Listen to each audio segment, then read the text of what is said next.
You know that feeling, right? You're staring at an academic paper, you've read the same paragraph like 5 times, and your brain just feels like it's hitting a wall. It's dense, it's clunky, it can feel impossibly boring. But what if I told you that's not a flaw? What if that's the whole point?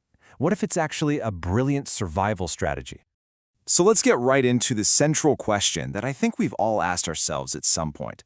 Why is so much academic writing so ridiculously hard to read? Now, the common myth, the easy answer is that, well, it's just bad writing, that these smart people just don't know how to communicate. But the surprising reality, and this is the core idea we're going to unpack, is that it's something else entirely. It's a security protocol. And that's really the big question here. Is this a bug in the system, or is it a feature?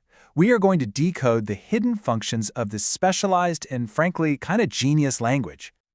Okay, so the very first thing we have to do is completely reframe how we're thinking about this stuff. Academic writing isn't a novel. You're not supposed to curl up with it on a Sunday afternoon. Think of it more like programming code. It's built for one thing and one thing only: absolute precision. It's designed to be executed by other experts, not for casual reading. Let's look at the first major job this security protocol has. It's the audience filter. This is all about how that dense, difficult prose actively weeds people out to find exactly the right readers. And this works because of a really powerful concept called the coefficient of interest. The idea is actually pretty simple. The amount of value you get from a piece of writing depends almost entirely on how interested you were in the topic before you even started reading it. You can actually think of it like a formula. Y equals A times X. Y is the information you actually perceive. X is the raw content of the paper. And A, well, A is your coefficient of interest. If your interest level, A, is super high, you get the message. If it's low, or 0, it doesn't matter how great the content is. You get nothing. The difficult text is the filter. And this table just lays out the results perfectly. For the high coefficient audience, another expert in the field, they engage with it productively. They get it, they cite it, they build on it. But the low coefficient audience, they just get confused, or even worse, they completely misinterpret the information. That dense style is a barrier that ensures the message only gets to the people who can actually use it correctly. All right, on to the second function, and I gotta say, this one is my favorite. It's called the salsa effect. This explains how the protocol acts as a firewall to protect the idea itself from something called discourse dilution. So picture this. A small company makes this incredible, super spicy, authentic salsa. Their core fans, the chili heads, absolutely love it. That's step 1, niche success. But then, the company wants to grow, so they make a milder version to appeal to the masses. That's step 2. And what happens? The original fans are totally let down, and the unique thing that made the salsa special is just gone. That's discourse dilution. And listen, this isn't just about salsa. This happens all the time. Think about the History Channel. They used to be for history buffs, a high-interest audience.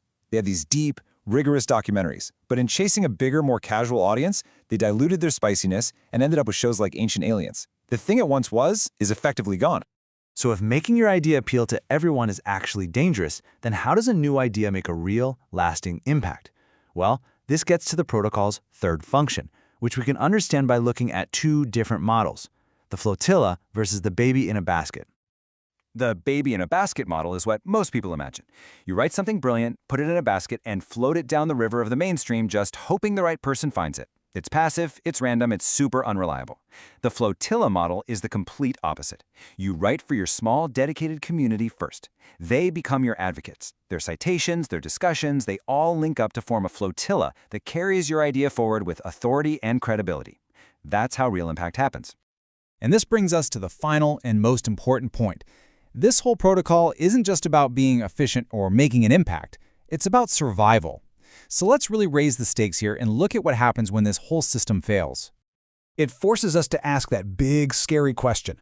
What would actually happen if academics just decided, forget this, and started writing for everyone? Well, the predicted consequences are pretty grim. It would be a catastrophic failure. The information channel collapses, flooded with noise from a low-interest audience.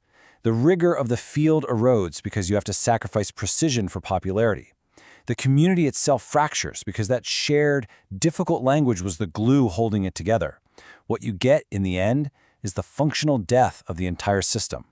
And that really gets to the core truth of the whole thing. The goal isn't universal clarity. It's not about making sure every single person on the planet can understand it. The goal is the survival of the system itself. So this really forces us to redefine what we even mean by the word clarity. For an outsider, yeah, clarity means simple and accessible.